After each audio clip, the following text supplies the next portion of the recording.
Assalamualaikum warahmatullahi wabarakatuh. Kembali lagi di channel Berita Mistis. Untuk kisah kali ini masih ada sebuah cerita dari tulisannya Lentera Merah. Dan untuk kisah yang akan saya bawakan kali ini, sebuah kisah yang berjudul Ketukan Malam. Dan sebelum kita lanjut ke ceritanya, tekan dulu tombol like video ini dan jangan lupa tekan juga tombol subscribe channel ini. Nyalakan juga lonceng notifikasinya agar tidak ketinggalan cerita-cerita lainnya. Dan buat teman-teman yang pengen belanja-belanja, nanti silahkan saja klik etalase yang ada di pojok kiri bawah. Atau teman-teman bisa kunjungi link pembelian yang ada di kolom deskripsi. Dan seperti apa untuk kisah kali ini? Langsung saja kita masuk ke ceritanya.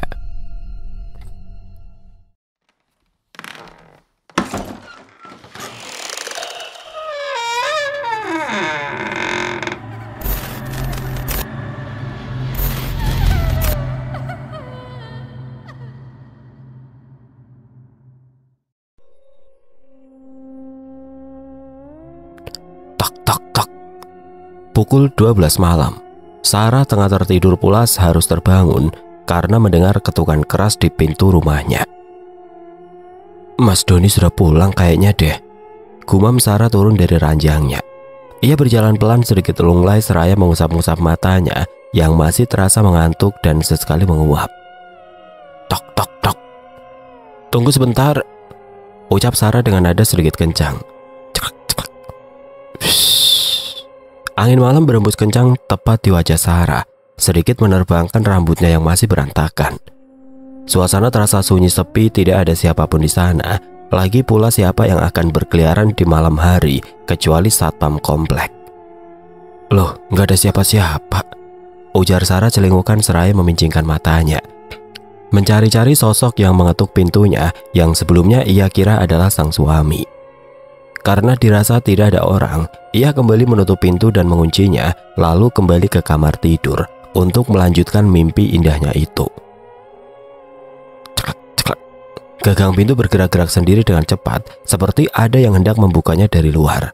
Namun saat itu Sarah tidak menyadari, karena kantuknya yang tidak bisa dia bendung. Tok tok tok. Lagi-lagi, ketukan suara pintu mengganggu tidurnya Sarah malam itu. Ya ampun, siapa sih? Malam-malam begini iseng, padahal ini kompleks loh.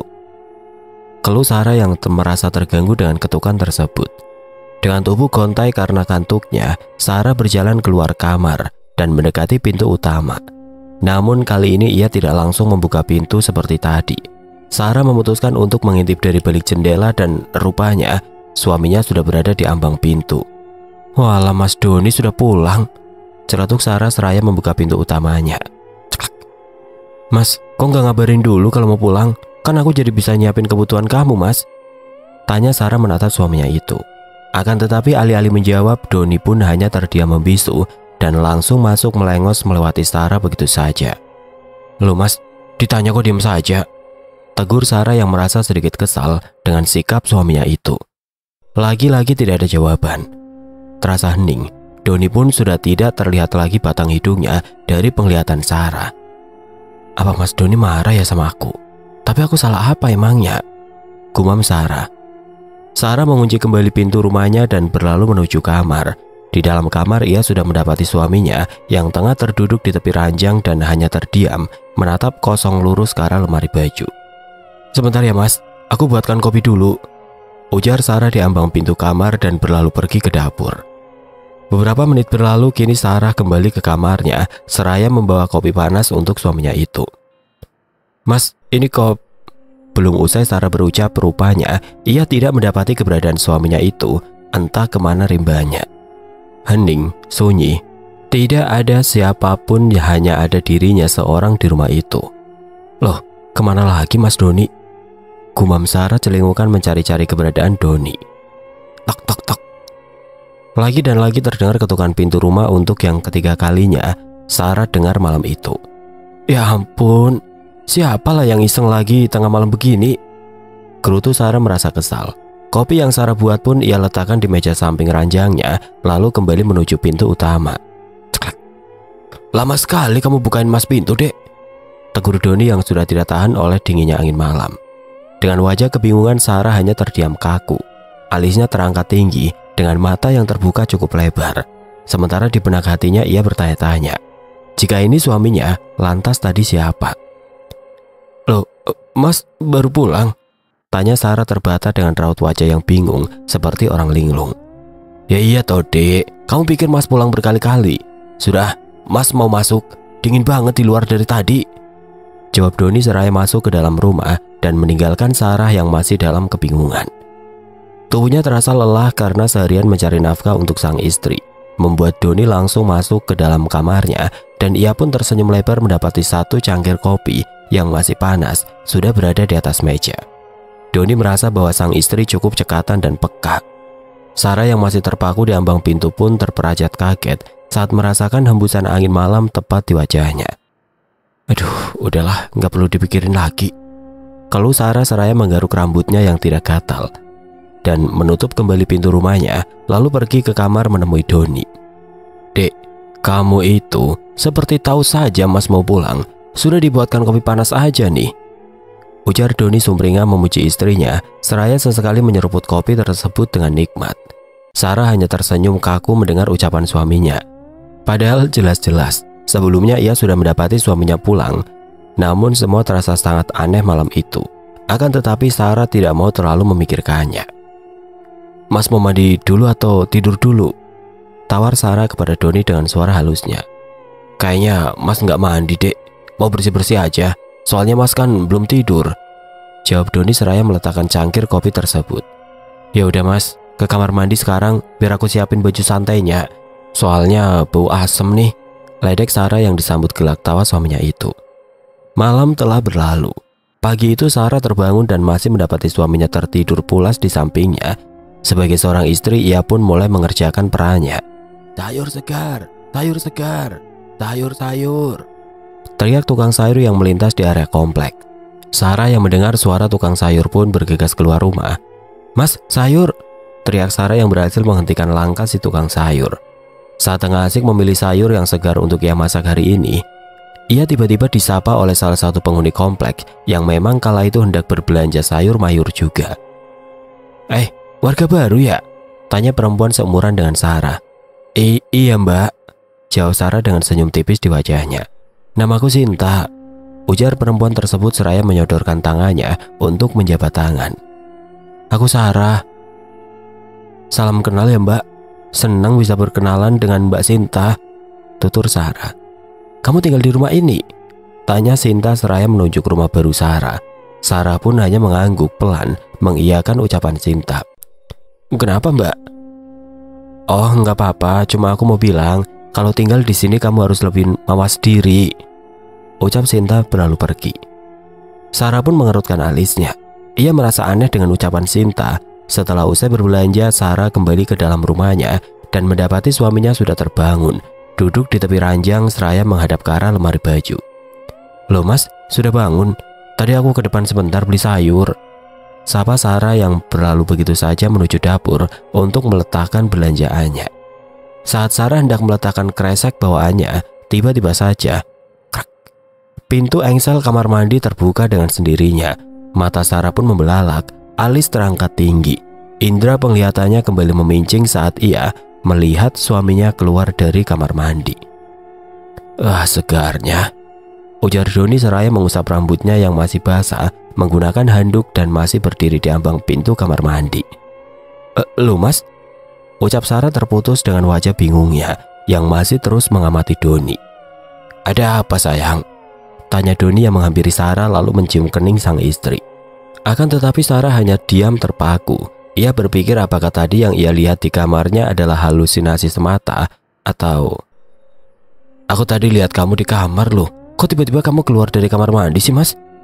Tanya Sarah seraya meletakkan kreseknya yang sedari tadi masih ia pegang. Doni terkekeh mendengar ucapan Sarah.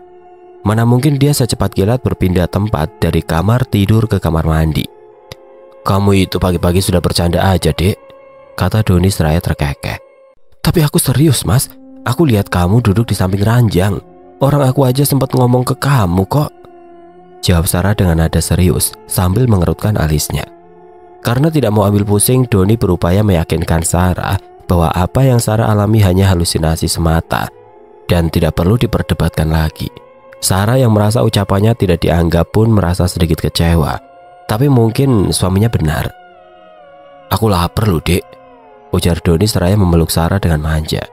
"Is mas, masih pagi loh udah main peluk-peluk aja," ucap Sarah yang tersipu malu sampai lupa dengan perasaan kecewanya barusan. Doni pun hanya terkekeh kecil melihat wajah istrinya yang tersipu malu akibat ulahnya. "Mas mau sarapan apa? Biar aku buatkan," tawar Sarah dengan nada lembut. "Gak usah, Dek, kita makan bubur ayam aja yuk," ajak Doni antusias. "Bubur ayam di mana, Mas?" tanya Sarah seraya mengerutkan alisnya.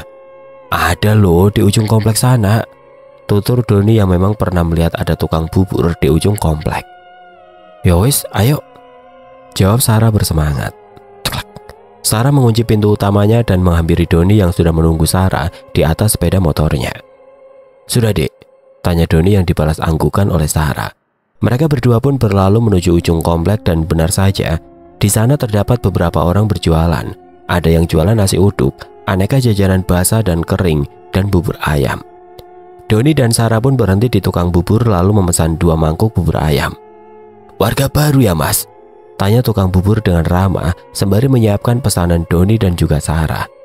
"Iya nih, Mas, kebetulan memang baru pindah beberapa hari yang lalu," jawab Doni ramah. Sementara Sarah hanya menyimak saja dengan senyuman tipis di wajahnya. "Emang asli mana, Mas?" "Saya asli Jakarta, Mas. Kalau istri saya asli Jawa. Kebetulan kerjaan saya dipindah tugaskan di sini, jadi mau nggak mau pindah deh," jelas Doni.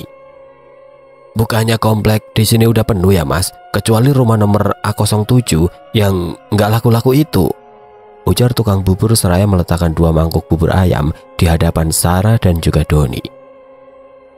"Memangnya itu rumah nggak laku-laku kenapa, Mas?" tanya Sarah penasaran, sebab rumah A07 adalah rumah yang Sarah dan Doni singgahi karena dapat fasilitas dari tempat kerjanya Doni. "Iya, Mbak, soalnya penghuni sebelumnya nggak betah karena teror yang datang setiap malam. Makanya diobral murah juga nggak laku-laku," jelas tukang bubur. "Teror apa?" tanya Sarah penasaran. Tiba-tiba ponsel milik Doni pun berdering. Ada telepon masuk yang rupanya telepon dari atasannya. Baik Pak, sebentar lagi saya berangkat," ucap Doni seraya menutup teleponnya. "Ada apa, Mas?" tanya Sarah penasaran. "Ini Dek, Mas disuruh berangkat sekarang. Ada meeting dadakan soalnya bahas soal proyek yang lagi dikerjakan," tutur Doni menjelaskan. Karena merasa diburu waktu, Doni pun mengajak Sarah untuk lekas menghabiskan sarapannya dan kembali ke rumah. Kini Sarah kembali seorang diri di rumah barunya itu. Ia yang awalnya hendak menyibukkan diri pun teringat dengan ucapan si tukang bubur tadi pagi. "Kayaknya aku harus banyak nanya nih ke tukang bubur itu." Tok tok tok. "Permisi," terdengar suara perempuan dari balik pintu. Sarah yang mendengar suara tersebut pun bergegas menuju pintu dan membukanya. Ya ampun Mbak Sinta, aku kira siapa, mau masuk?" ujar Sarah sumringah. "Makasih Sar," ucap Sinta seraya mengamati rumah Sarah dengan bola mata yang sibuk ke kanan dan ke kiri. "Ada apa, Mbak?" tanya Sarah yang merasa sedikit aneh dengan tingkah laku tetangga barunya itu. Nggak apa-apa, ini loh Sar, tadi aku disuruh sama Bu RT buat ajak kamu gabung di perkumpulan ibu-ibu komplek. Nanti sore kamu bisa Sar. Sekalian kamu kenalan sama penghuni kompleks ini," tutur Sinta bersemangat. "Bisa Mbak. Kebetulan Mas Doni juga pulangnya malam terus.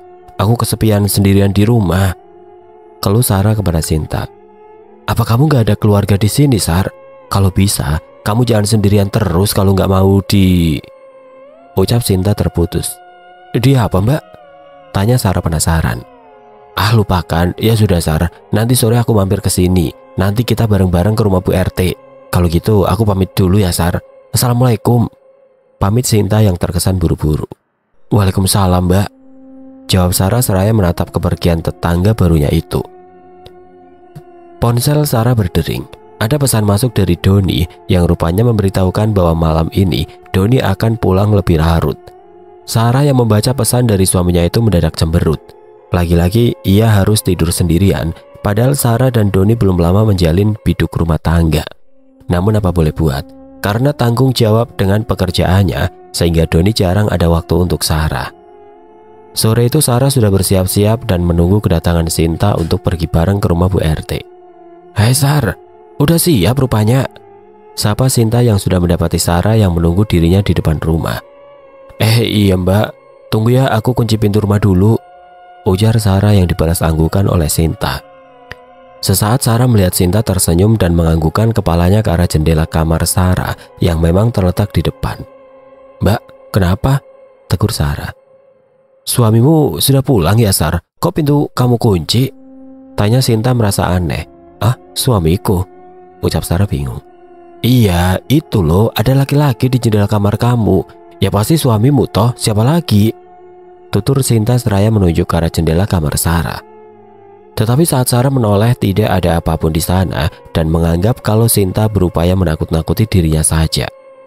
"Udah yuk mbak, nggak enak kalau nanti kita telat," ajak Sarah yang dibalas anggukan oleh Sinta. Sesampainya di rumah Bu RT, Sarah dan juga Sinta pun disambut hangat oleh beberapa ibu-ibu penghuni komplek, termasuk Bu RT sendiri. "Ini Tosin, Mbak Sarah yang penghuni baru itu?" tanya Bu Setio kepada Sinta. "Iya Bu. Oh ya, ibu-ibu kenalin, ini Sarah tetangga baru kita yang tinggal di rumah A07. Tegas Sinta mengenalkan Sarah. "Assalamualaikum ibu-ibu semua, salam kenal," tutur Sarah dengan santun. "Ah, rumah A07? tanya Bu Arum terheran. Sudah, ayo Mbak Sarah duduk dulu, jangan sungkan ya. Kita memang tiap 1 bulan sekali mengadakan pertemuan seperti ini untuk menjalin silaturahmi agar lebih erat antar tetangga," jelas Bu RT yang dibalas anggukan oleh Sarah. Setelah beberapa jam berkumpul, satu persatu para ibu-ibu mulai berhamburan untuk pulang. Hanya tinggal Sinta, Sarah, dan juga Arum yang tersisa. "Suamimu kalau pulang jam berapa Mbak Sarah?" tanya Bu Arum basa-basi. "Nggak tentu Bu, kadang sore, kadang tengah malam baru pulang. Namanya juga pegang proyek Bu, kalau dikejar waktu suka lembur sampai tengah malam," ujar Sarah menjelaskan. "Waduh, terus Mbak Sarah sendirian di rumah?" tanya Bu Arum yang hanya dibalas anggukan oleh Sarah. Sementara Sinta dan Bu RT hanya menyimak saja.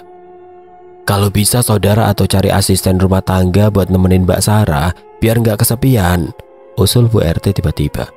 "Aduh Bu, saudara saya di kampung semua. Lagi pula saya juga banyak nganggurnya. Ngapain sewa asisten rumah tangga? Sayang uangnya, mending ditabung," jawab Sarah sekenanya. "Tapi apa kamu gak takut Sar, sendirian terus di rumah?" tanya Sinta. "Takut apa Mbak?" tanya Sarah yang memang merasa tidak perlu ada yang ditakutkan. "Sudah, saya pamit pulang dulu, sudah mau maghrib," ujar Bu Arum seraya berpamitan. Begitu pula dengan Sinta dan Sarah yang kala itu pulang berbarengan. Di tengah jalan, Sinta dan Sarah pun masih sempat mengobrol sekilas. "Kamu gak dimarahin suamimu, Sar, pulang maghrib gini?" tanya Sinta memastikan. "Ya kalau di rumah aku pasti dimarahin Mbak, tapi kan Mas Doni lagi kerja, bahkan hari ini lembur," jawab Sarah menjelaskan. "Loh, kan tadi pas berangkat ada suamimu di rumah?" tanya Sinta dengan wajah heran seraya menggaruk keringan rambutnya.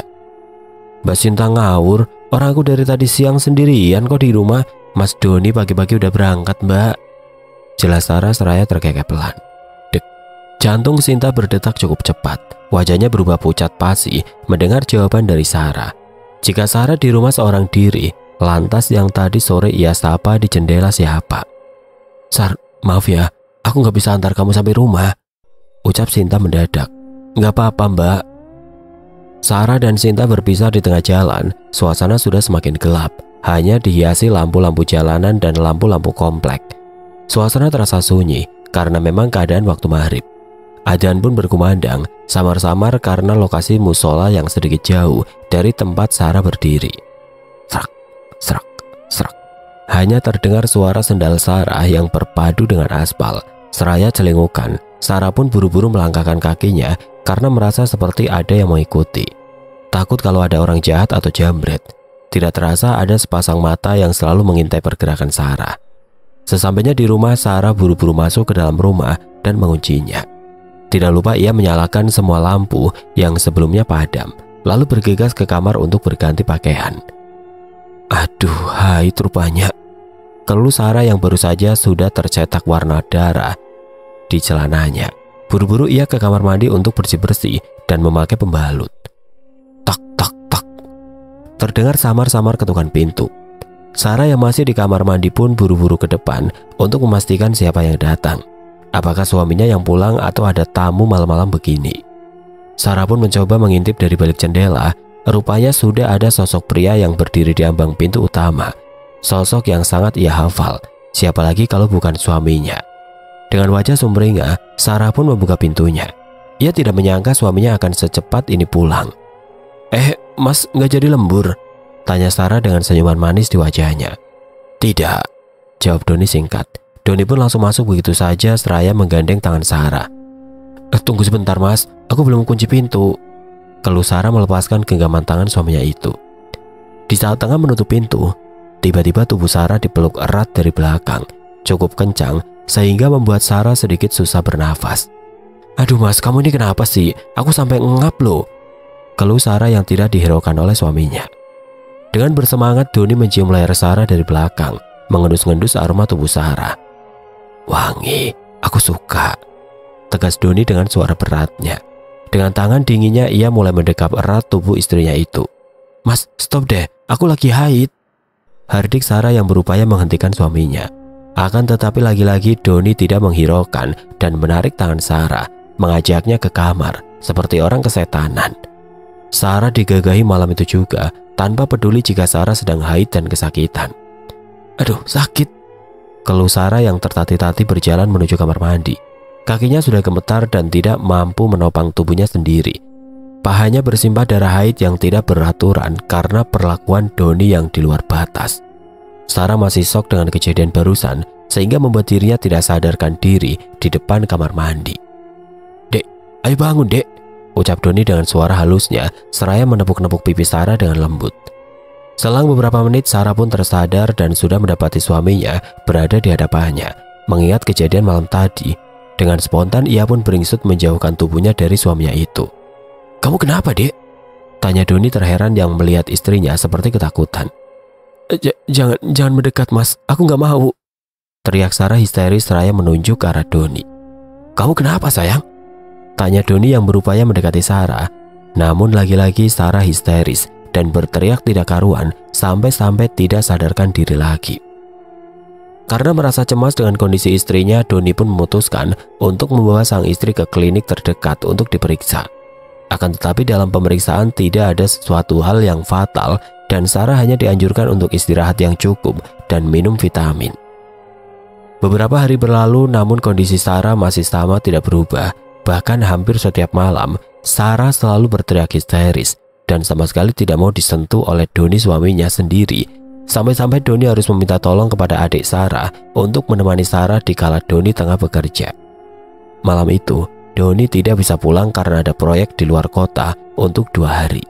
Beruntungnya Sarah sudah ada yang menemani, yakni Melati, adik kandung Sarah yang sengaja Doni suruh untuk datang. Mbak Sarah butuh apa? Tanya Melati dengan halus, namun Sarah hanya menggeleng pelan. Fisiknya masih trauma dengan perlakuan Doni malam itu. Ia masih terus membayangkan bagaimana malam itu teramat tersiksanya dia, karena untuk pertama kalinya Doni melakukan hubungan ranjang dengan kasar dan beringas, ditambah kala itu Sarah tengah haid dari pertama. Mbak, sebenarnya kalau Mbak Sarah mau cerita aku bisa dengerin loh, usul Melati yang berupaya meyakinkan Sarah. Mel, Mbak lapar pengen makan buah, ujar Sarah kepada Melati dengan suara pelan. Spontan Melati tersenyum sumringah karena Sarah sudah mau berbicara. Dengan bersemangat ia pun pergi ke dapur untuk menyiapkan apa yang Sarah minta. Pukul 12 malam Sarah sudah tertidur pulas, sementara Melati masih bergulat dengan ponselnya tengah membaca sebuah komik romansa kesukaannya itu dengan cemilan ringan di tangannya. Tok tok tok. Terdengar ketukan pintu, membuat Melati sedikit menoleh dan meletakkan ponselnya di ranjang. Ia lalu bergegas menuju pintu utama dan mengintip di jendela. Siapalah yang tengah malam yang berniat sekali bertemu. Akan tetapi saat Melati mencari tahu, tidak ada siapapun di luar pintu. Buka! Terdengar dengan jelas suara itu tepat di telinga Melati, sehingga membuat Melati terperajat karena terkejut. Jantungnya berdetak tidak karuan, keringat mulai membasahi keningnya. Karena merasa takut, Melati berlari terbirit-birit ke arah kamar dan mengurung dirinya. Malam telah berlalu begitu saja. Pagi itu kondisi Sarah sudah semakin membaik. Bahkan ia sudah mulai aktif mengerjakan pekerjaan rumah yang dipastikan dibantu oleh Melati juga. "Mbak, sudah enakan?" tanya Melati yang dibalas anggukan oleh Sarah. "Mungkin besok Mas Doni pulang, Mbak. Kalau Mas Doni pulang, aku balik ke kampung ya. Aku nggak betah di sini," ujar Melati apa adanya. "Nggak betah kenapa, Mel?"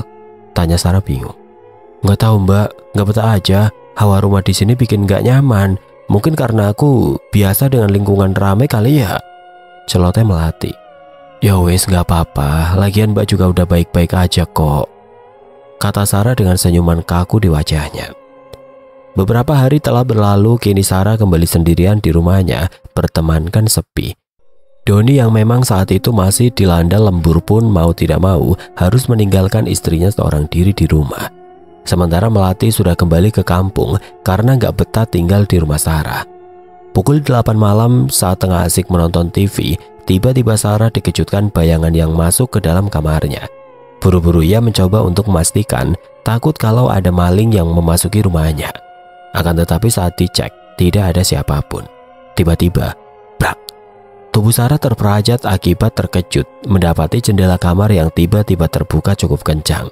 Angin memang berembus sangat kencang dari arah luar, seperti mau badai hujan. "Astagfirullah," ucap Sarah mengusap dadanya yang berdetak kencang. Saat hendak menutup jendela, tiba-tiba Sarah mendengar suara ketukan pintu dari luar, membuat ia buru-buru menutup jendelanya dan menuju pintu utama. Tok tok tok. Lagi dan lagi saat dibuka, tidak ada siapapun di sana. Hanya ada hembusan angin yang seperti sengaja meniup ke wajah Sarah. Ketukan 3 kali, ketukan malam, hampir setiap malam. Entah bagaimana Sarah tidak menyadari hal itu. Hal yang sebenarnya ganjil dan mengganggu. Ceklek. "Kayaknya aku harus komplain ke satpam sini, biar nggak ada lagi orang-orang iseng," gerutu Sarah seraya berlalu untuk kembali menonton TV. Tanpa Sarah sadar, ada sepasang mata merah yang memancar selalu mengamati gerak-geriknya di luar rumah. Pagi itu, seperti biasa, Sarah yang tengah asik memilah-milah sayuran segar pun disapa oleh Sinta. "Masak apa hari ini, Sar?" tanya Sinta basa-basi. "Nggak tahu nih Mbak, bingung. Soalnya malam ini Mas Doni bilangnya mau lembur," jawab Sarah yang masih sibuk dengan sayur mayur. "Hebat kamu ya, Sar. Masih kuat tinggal di rumah ini. Mana sendirian pula," ucap Sinta. "Maksud Mbak Sinta?" tanya Sarah penasaran. "Ya aku heran aja, kamu bisa betah. Dulu sebelum kamu, penghuni-penghuni sebelumnya paling bertahan beberapa minggu saja di rumah ini," jelas Sinta sambil sesekali memilih sayuran yang akan ia beli. Merasa butuh banyak informasi tentang rumah yang Sarah singgahi, Sarah memutuskan untuk ikut ke rumah Sinta dan mendengarkan cerita dari Sinta lebih lanjut. "Kamu mau minum apa, Sar?" tawar Sinta dengan ramah. "Teh aja kali ya Mbak. Lagi pula aku cuma pengen tahu ada apa sebenarnya sama rumahku. Soalnya beberapa kali aku ngerasa ada yang aneh juga Mbak," jelas Sarah dengan wajah bingung dan bimbang. "Ya udah tunggu sebentar ya, aku buatkan teh dulu sama beberapa cemilan biar kita ngobrolnya nggak tegang. Jujur aku juga agak takut sih kalau ceritain rumah kamu," tutur Sinta. Sinta berlalu pergi ke dapur dan tidak lama ia pun kembali dengan 2 cangkir teh manis dan beberapa toples cemilan untuk dirinya dan Sarah. "Diminum dulu, Sar," tawar Sinta yang dibalas anggukan oleh Sarah. "Jadi gimana Mbak? Apa yang Mbak tahu tentang rumah yang aku tempati sekarang ini?" tanya Sarah yang tidak mau menunggu lama. "Sar, sebelum kamu, dulu ada sepasang suami istri, pengantin baru juga, tinggal di rumah itu. Tapi mereka persis kayak kamu dan suamimu. Setiap hari si istri sendirian di rumah. Katanya suaminya kerja di proyek juga, dan itu rumah yang difasilitasi oleh bosnya suaminya," jelas Sinta dengan nada serius. Sarah pun masih setia mendengarkan penuturan Sinta dengan serius dan jeli. "Lalu Mbak?" "Katanya dia diteror setiap malam. Kayak ada yang ketuk pintu hampir tiap malam. Kalau dicek selalu nggak ada orangnya," jelas Sinta. Dek. Bahagia disambar petir mendengarnya yang dialami penghuni sebelumnya. Persis sama seperti yang Sarah alami saat ini. Lantas apa yang terjadi Mbak?" tanya Sarah dengan penasaran. Puncaknya malam itu, malam dimana di sini lagi diguyur hujan badai. Entah kenapa tiba-tiba penghuni sebelumnya yang bernama Ayu lari ke rumahku dan minta tolong buat menginap karena diteror makhluk menyeramkan. Jelas Sinta yang masih bergidik ngeri menceritakannya. Mbak Sinta serius? Tanya Sarah yang tidak percaya. Demi Allah Sar, ngapain aku ngarang cerita? Kamu bisa tanyakan sama orang-orang sekitar sini. Itu cerita udah bukan rahasia kok. Hampir satu komplek tahu. Makanya di samping rumahmu jarang ada di rumah kan? Karena mereka takut diteror juga. Jelas Sinta. Habis itu apa yang terjadi Mbak sama Ayu dan suaminya? Tanya Sarah yang masih sangat penasaran. Terakhir yang menjadi geger warga komplek, malam-malam Ayu lari keluar minta tolong saat kita datangi rame-rame. Rupanya suaminya sudah bersimbah darah, perutnya tertusuk pisau. Menurut penuturan Ayu, katanya mereka diserang makhluk mengerikan, makhluk besar berbulu dengan mata merah menyala dan mulut yang bertaring. Polisi aja sampai datang terus. Rumah itu dipasang garis polisi. Tapi beberapa tahun kemudian garis polisi sudah dilepas dan kamu sama suamimu nggak lama datang. Tutur Sinta menjelaskan. Mendengar cerita dari Sinta, Sarah pun merasa semakin kalut. Ia tidak tahu harus berbuat apa. Akan tetapi malam ini ia memutuskan untuk menceritakan kejadian-kejadian ganjil yang ia alami kepada suaminya. Kalau kamu takut, mending kamu di sini dulu, Sar, sambil nunggu suamimu pulang. Tawar Sinta seraya mengusap lengan Sarah berupaya untuk membuat Sarah sedikit rileks. Nggak perlu Mbak, nggak apa-apa, ya sudah aku pamit pulang dulu ya Mbak, ujar Sarah. Di perjalanan Sarah masih terus memikirkan ucapan Sinta. Apa yang terjadi kepada Ayu, Sarah juga mengalaminya. Ada apa sebenarnya? Mengapa sosok itu mengganggu dan melukai penghuni rumah A07? Sesampainya di rumah ia mendapati hal yang tidak terduga. Ada jejak sepatu di teras rumah, entah jejak dari siapa yang jelas menuju ke halaman samping rumah. Sarah yang penasaran pun mencoba mengikuti langkah jejak sepatu tersebut, yang rupanya indera penglihatannya menangkap hal yang cukup mencengangkan. Astagfirullah, pakik Sarah terbelalak, seraya menutup mulutnya dengan tangan. Ia mendapati satu nampan sesaji lengkap dengan bara kemenyan yang masih menyala dan kepala kambing yang sudah dihinggapi lalat. Entah siapa yang meletakkan di situ, yang jelas sesaji itu seperti masih baru. Karena merasa banyak kejanggalan, Sarah yang panik pun langsung menelpon suaminya untuk segera pulang. Akan tetapi naas, berkali-kali Sarah mencoba menghubungi suaminya, tidak ada sekalipun tersambung ponsel suaminya, tidak bisa dihubungi. Mas Doni sibuk banget kali ya, gerutu Sarah sembari terus berusaha menghubungi suaminya. Dengan perasaan yang masih takut dan was-was, Sarah akhirnya lebih memilih masuk ke dalam rumah dan membiarkan sesaji itu begitu saja. Sementara di sisi lain, Doni tanpa sengaja tengah menguping pembicaraan bosnya dengan orang kepercayaannya itu yang tengah membahas dirinya akan menjadi tumbal. Malam ini harus berhasil, kalau tidak, tamat riwayatku Jo, ujar Wijaya kepada orang kepercayaannya itu, yakni Bejo, yang selalu ditugaskan Wijaya untuk mencari orang-orang seperti Doni yang akan dijadikan tumbal pesugihan.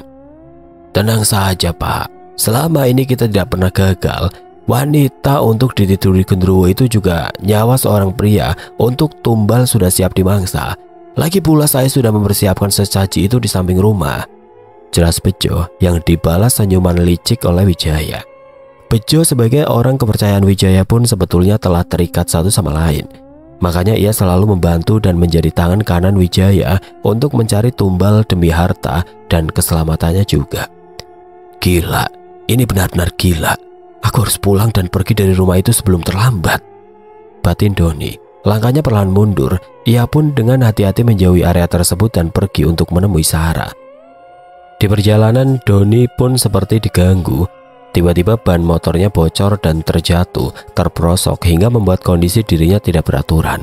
Keringat bercucuran dan perasaannya yang kalut bercampur anduk menjadi satu. Malam berlalu begitu saja. Pukul 9 malam, Sarah yang masih terus mondar-mandir tidak tenang pun dikejutkan oleh ketukan pintu. Tok tok tok. Dek. Perasaannya tidak karuan, hatinya bimbang. Sarah merasa kalut dan bingung. Takut jikalau yang mengetuk pintu rumahnya sosok makhluk yang selama ini mengganggu dirinya itu. Akan tetapi, "Dek, buka pintunya cepat!" teriak Doni dari luar. Rupanya itu adalah Doni yang telah pulang. Sarah yang mendengar suara suaminya pun merasa sangat lega dan berlari menuju pintu utama. "Tunggu sebentar, Mas," ucap Sarah seraya membuka engsel pintu. Pintu pun terbuka, namun ada sesuatu yang terjadi. Entah mengapa wajah Doni sangat panik malam itu, sekujur tubuhnya sudah basah karena keringat yang bercucuran. Penampilannya berantakan tidak beraturan. "Mas, kamu kenapa?" "Sudah, nanti Mas ceritakan semuanya. Lebih baik malam ini kita pergi dari rumah ini. Ayo dek, kita berkemas." Tita Doni buru-buru, seraya menarik tangan Sarah untuk mengemasi baju-bajunya. Tunggu dulu Mas, ini ada apa sebenarnya?" tanya Sarah kebingungan, seraya menepis tangan Doni. "Jangan banyak tanya dulu, yang penting kita selamat." Tita Doni dengan nada suara yang sengaja ditinggikan karena panik. Dengan dilanda kebingungan, Sarah pun hanya patuh saja dengan perintah suaminya itu. Saat tengah berkemas, tiba-tiba saja engsel pintu terbuka dengan sendirinya, seperti ada yang mendobrak dari luar. Brak! Astagfirullah, siapa itu Mas? Tanya Sarah dengan wajah cemas dan menghentikan aktivitasnya. "Kamu di sini saja, biar Mas yang cek, cepat berkemas," Tita Doni tegas. Sarah pun hanya mengangguk menuruti permintaan suaminya dengan wajah kalut dan pucat pasi.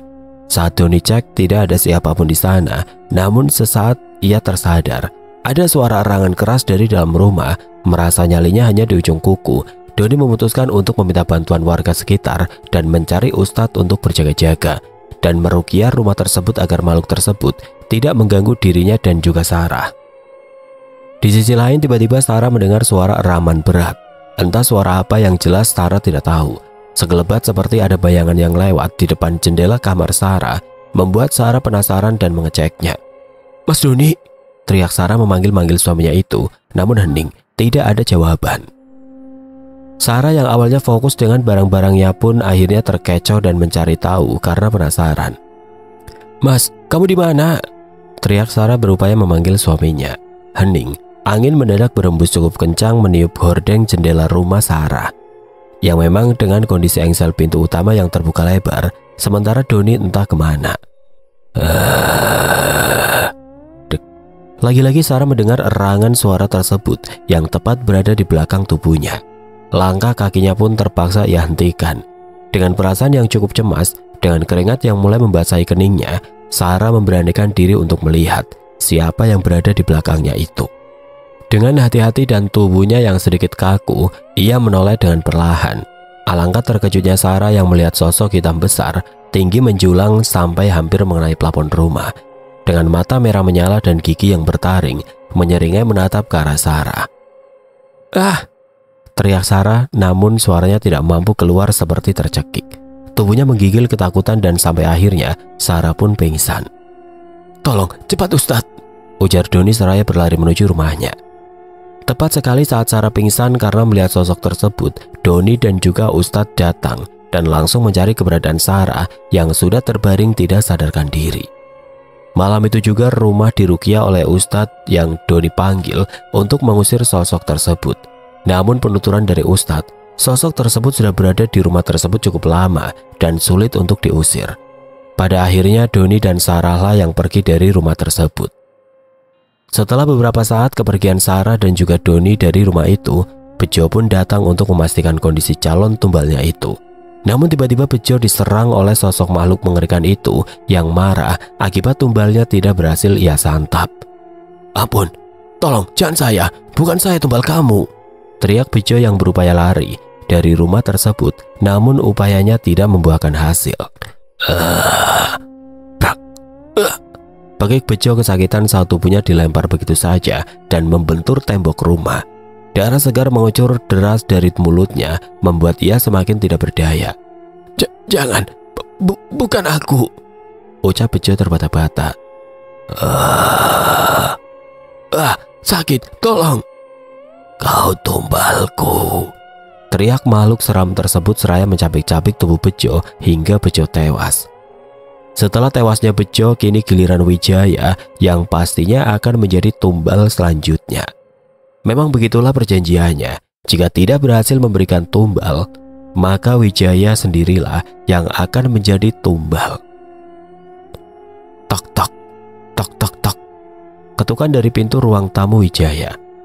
Cetak cetak. Lampu ruangan kerja milik Wijaya tiba-tiba berkedip nyala dan mati. Wijaya yang saat itu tengah sibuk menyiapkan berkasnya pun gagal terfokus dengan pekerjaannya. Ada yang gak beres, gumam Wijaya seraya hendak pergi dari ruangannya. Hatinya berdebar. Ketukan 3 kali yang terus berbunyi adalah penanda untuk tumbalnya. Namun kenapa ketukan itu berada di rumahnya? Dadanya berdebar keras, langkahnya tergesa, berusaha keluar lewat pintu garasi. Alih-alih bisa keluar, tiba-tiba saja tepat di hadapan Wijaya berdiri sosok makhluk besar berbulu tebal dengan taring di mulutnya, tengah menyeringai menatap Wijaya yang akan ia lahap malam itu. Kenapa datang ke sini? Bukannya aku sudah memberikan tumbal? Teriak Wijaya pada makhluk peliharaannya itu. Tubuhnya gemetar menatap wajah hitam berbulu besar di depannya. Alih-alih menjawab, tiba-tiba Wijaya diserang membabi buta, sama seperti Bejo. Tubuhnya terlontar bagai benda kecil ke tembok keras. Tubuh Wijaya diseret ke sana kemari tidak tentu arah. Sakit, ampun. Wijaya terbata berupaya meminta ampun kepada makhluk tersebut agar tidak menyakiti dirinya. Tulang rusuknya patah terdengar. Mulut genderuwo itu mengunyah sesuatu seperti mengunyah sebuah makanan yang renyah. Wijaya merasakan tulangnya remuk. Ada sesuatu yang menariknya keras, lalu rasa nyeri luar biasa seakan di dalam tubuhnya diobrak-abrik oleh gigitan yang menyayat. Mata Wijaya mendelik, seakan hendak keluar dari tempatnya dengan urat-urat bertonjolan di lehernya, menahan kesakitan yang luar biasa. Dari hidung, cairan merah menetes menandakan pendarahan di dalam terjadi. Ia mengejang dan ambruk. Wijaya tewas di tangan makhluk peliharaannya sendiri. Sementara Doni dan Sarah selamat dari kejadian mengerikan itu. Oke teman-teman, sekian untuk kisah kali ini. Bagaimana menurut kalian tentang kisah ini? Tulis komentar kalian di kolom komentar. Dan buat teman-teman yang baru bergabung, jangan lupa untuk like, komen, share, serta subscribe channel ini. Dan nantikan kisah-kisah horor berikutnya tetap di channel Berita Mistis. Wassalamualaikum warahmatullahi wabarakatuh.